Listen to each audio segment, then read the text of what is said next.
আসসালামু আলাইকুম ওয়া রাহমাতুল্লাহি ওয়া বারাকাতু। কোন আমলটি আল্লাহ সুবহানাহু ওয়া তাআলার কাছে অধিক প্রিয়? হাদিসের ভাষায় রাসূলুল্লাহ সাল্লাল্লাহু আলাইহি ওয়াসাল্লামের ভাষায় আল্লাহ সুবহানাহু ওয়া তাআলার কাছে কোন আমল বা কোন ইবাদতটি অধিক প্রিয়?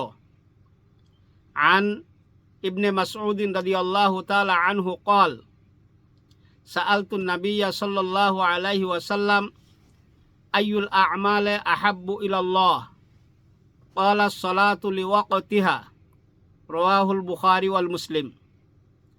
হযরত ইবনে মাসউদ রাদিয়াল্লাহু তাআলা আনহু থেকে বর্ণিত, তিনি বলেন, একদিন রাসূলুল্লাহ সাল্লাল্লাহু আলাইহি সাল্লামকে প্রশ্ন করা হলো, ওগো আল্লাহর রাসূল, আল্লাহ সুবহানাহু ওয়া তাআলার কাছে সবচেয়ে প্রিয় আমল, সবচেয়ে প্রিয় ইবাদত, অধিক প্রিয় ইবাদত বা আমল কোনটি? রাসূলুল্লাহ সাল্লাল্লাহু আলাইহি সাল্লাম বললেন, ক্বালা সালাতু লিওয়াকতিহা, সময় মতো যথা সময়ে নামাজ আদায় করা আল্লাহ তাআলার কাছে অধিক প্রিয়।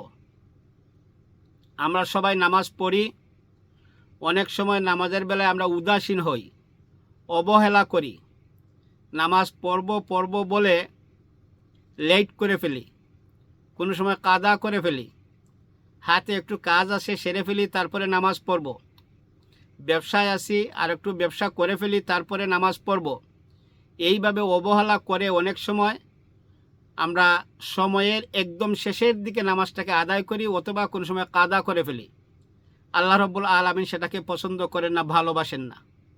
তাই রাসূলুল্লাহ সাল্লাল্লাহু আলাইহি ওয়াসাল্লাম বলেছেন, আল্লাহ সুবহানাহু ওয়া তাআলার কাছে অধিক প্রিয় ইবাদত বা আমল হচ্ছে সঠিক সময়ে যথা সময়ে নামাজ আদায় করা।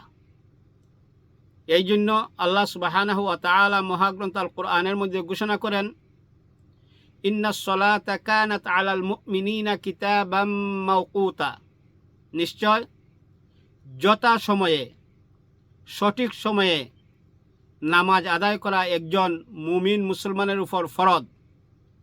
এই আয়াত দ্বারাই নামাজের ওয়াক্ত পরিচয় করে নামাজ পড়া, ওয়াক্ত পরিচয় করা ফরজ করা হয়েছে। সুতরাং আমরা যারা নামাজে উদাসীনতা করি, অবহেলা করি, পড়ব বলে লেট করি, অথবা পড়ব বলে সময় চলে যায় তারপরে কাদা করি, এই নামাজকে আল্লাহ রাব্বুল আলামিন ভালোবাসেন না। আর যারা সঠিক সময়ে যথা সময়ে নামাজকে আদায় করেন, আল্লাহ সুবহানাহু ওয়া তাআলা এই নামাজকে অত্যন্ত ভালোবাসেন। তাই রাসূলুল্লাহ সাল্লাল্লাহু আলাইহি ওয়াসাল্লাম বলেছেন, আল্লাহ সুবহানাহু ওয়া তাআলার কাছে অধিক প্রিয় ইবাদত বা আমল হচ্ছে যথা সময়ে সঠিক সময়ে নামাজ আদায় করা। তাই আসুন আমরা সবাই নামাজ পড়ি, আমরা যেন কোনো অবস্থাতেই নামাজের ব্যাপারে উদাসীন না হই, পড়ব বলে দেরি না করি, পড়ব বলে যেন ওয়াক্ত চলে যায় তারপরে যেন কাদা না করি, যথা সময়ে সঠিক সময়ে নামাজটাকে আদায় করতে পারি। আল্লাহ রাব্বুল আলামিন যেন আমাদের সবাইকে তৌফিক দান করেন। ওমা তৌফিকি ইল্লা বিল্লাহ। আসসালামু আলাইকুম ওয়া রাহমাতুল্লাহি ওয়া বারাকাতুহু। ওয়াল্লাহু আ'লামু বিস-সাওয়াব।